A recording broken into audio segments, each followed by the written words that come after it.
Estudia en la Universidad Autónoma del Estado de México, Unidad Académica Profesional Chimalhuacán. La materia de epidemiología está dirigida por el profesor José Manuel Castrejón Ramírez. Mi nombre es Giselle Rodríguez y hoy les presentaré los estudios ecológicos. Para eso es importante conocer la clasificación de los estudios observacionales, que se dividen en estudios analíticos y estudios descriptivos.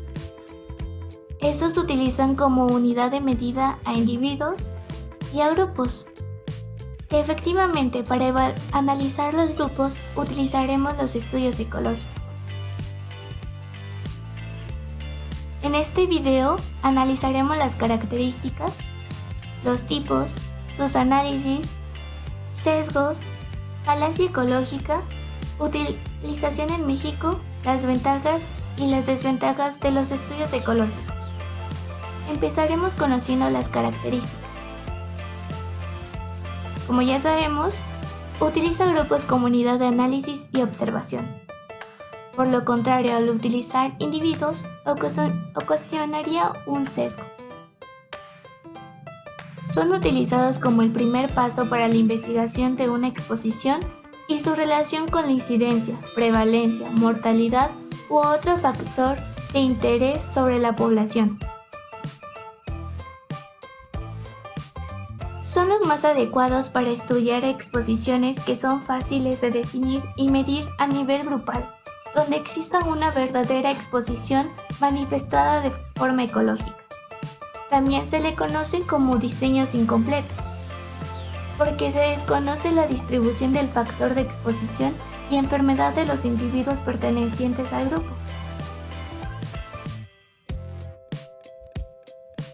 En conclusión, son estudios descriptivos, utilizan información de fuentes secundarias y dan origen a una hipótesis. Las fuentes secundarias pueden ser por información nacional, encuestas o censos, o otro. Por consiguiente, va a evaluar el impacto de programas de intervención en salud y campañas de educación sanitaria.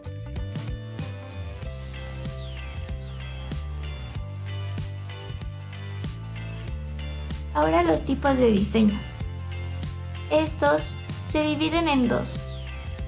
En una dimensión exploratoria, que es la comparación simple de frecuencias entre grupos en un momento determinado, o bien va a comparar la frecuencia de la enfermedad a través del tiempo sin involucrar la exposición. Tiene como propósito buscar patrones espaciales o temporales para sugerir una hipótesis en la región estudiada. La otra dimensión es la analítica, y esta busca la correlación entre variable dependiente e independiente, para así estimar las frecuencias de la enfermedad y exposición. Y siempre con una solidez científico-metodológico para la eficiencia y eficacia de los diseños ecológicos.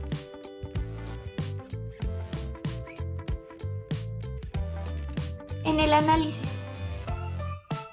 Como ya sabemos, los estudios ecológicos son incapaces de distinguir entre individuos expuestos y no expuestos. Y para eso es importante identificar o medir la fuerza de asociación entre la exposición y el resultado, para obtener datos importantes de prevalencia o tasas de mortalidad. Para eso, utilizaremos medidas estadísticas. La más utilizada es el coeficiente de Pearson o Spearman, que se identifica con una R, o bien podemos emplear la regresión de Poisson, que son para enfermedades raras, o de baja frecuencia, o para un control de variables de confusión, y así ajustarlas a una recta de regresión, que se conoce como el diagrama de dispersión, para permitir predecir la incidencia o mortalidad. Primero debemos identificar la relación entre dos variables. Después, podemos graficar los datos en el diagrama. Pero antes de eso, Es importante conocer los elementos y características de este diagrama. Hay un eje vertical o eje Y, que en este se va a poner la variable resultado o dependiente. También está el eje horizontal o eje Y, que en este se va a poner la variable de exposición, variable independiente. En cada punto representará un grupo estudiado. En el eje X es la exposición y en el eje Y la tasa de mortalidad a evaluar. Para la interpretación de estos diagramas, es importante saber que si la tendencia es hacia arriba, a la derecha y es clara, va a haber una relación positiva entre las dos variables. El coeficiente es 1 positivo. Cuanto menos sea la dispersión, más próximo será a 1. Por lo contrario, cuando la tendencia es hacia abajo, a la derecha, y es dispersa, podemos decir que la relación es inversa o negativa. La R va a ser 1 negativo. No existe relación o no es lineal. R será más próximo a 0. En esta imagen podemos comparar entre la asociación positiva y negativa, la dispersión lineal, y también podemos ver cuando los grupos están realmente en disociación. Ahora conoceremos la falacia ecológica. Se conoce como falacia ecológica cuando se hace interferencias o argumentos a nivel individual a partir de los resultados encontrados en estudios grupales. Ahora les muestro un ejemplo. De acuerdo con el informe de la Organización para la Cooperación y el Desarrollo Económico, México ocupa el primer lugar mundial en la obesidad infantil. Japón, Corea y Suiza tienen personas con menos índices de obesidad, destacando que la obesidad es más frecuente entre la población pobre y con menor nivel de estudios. En la falacia ecológica decimos que todos los niños mexicanos son pobres y no asisten a la escuela, por lo tanto son obesos. No podemos hacer esta conclusión porque la obesidad es multifactorial y la pobreza y baja escolaridad no son particulares de esta enfermedad.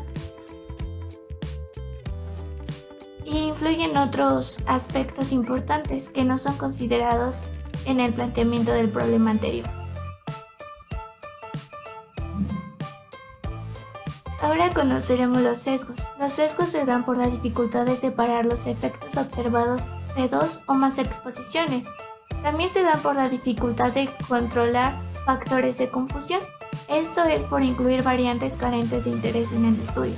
También hay sesgos de selección y se dan por la migración de la población estudiada. También por la dificultad por establecer la secuencia temporal entre la exposición y la enfermedad, ya que estos dos se miden al mismo tiempo. Estudios ecológicos en México. La aplicación en México de estos estudios está dada por 3 investigaciones. La primera fue realizada por Curie, que evaluó el impacto de la vacuna contra la influenza en la mortalidad de menores de 2 años y mayores de 65 años. Como conclusión, al periodo posterior de la aplicación de la vacuna, hay una disminución significativa de la mortalidad de los menores de 2 años. El segundo investigación fue por Puentes Rosas, quien realizó un estudio para evaluar el comportamiento de las cesáreas en México.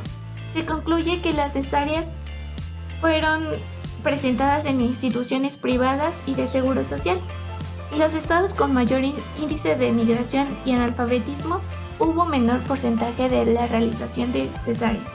El tercer estudio fue por Hernández Cadena, que realizó un estudio para evaluar la relación entre la contaminación y las infecciones de vías respiratorias, en las que encontró una fuerte asociación. Las ventajas. 1. Son rápidas, económicas, relativamente fáciles. 2. Son el primer paso para evaluar la posible asociación entre la causa y efecto.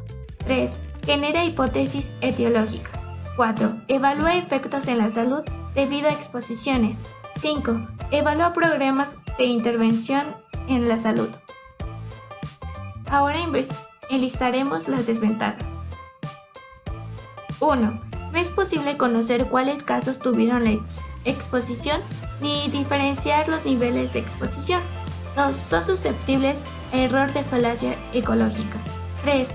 Son difíciles de separar los efectos que se producen por la correlación entre dos o más factores en el mismo tiempo.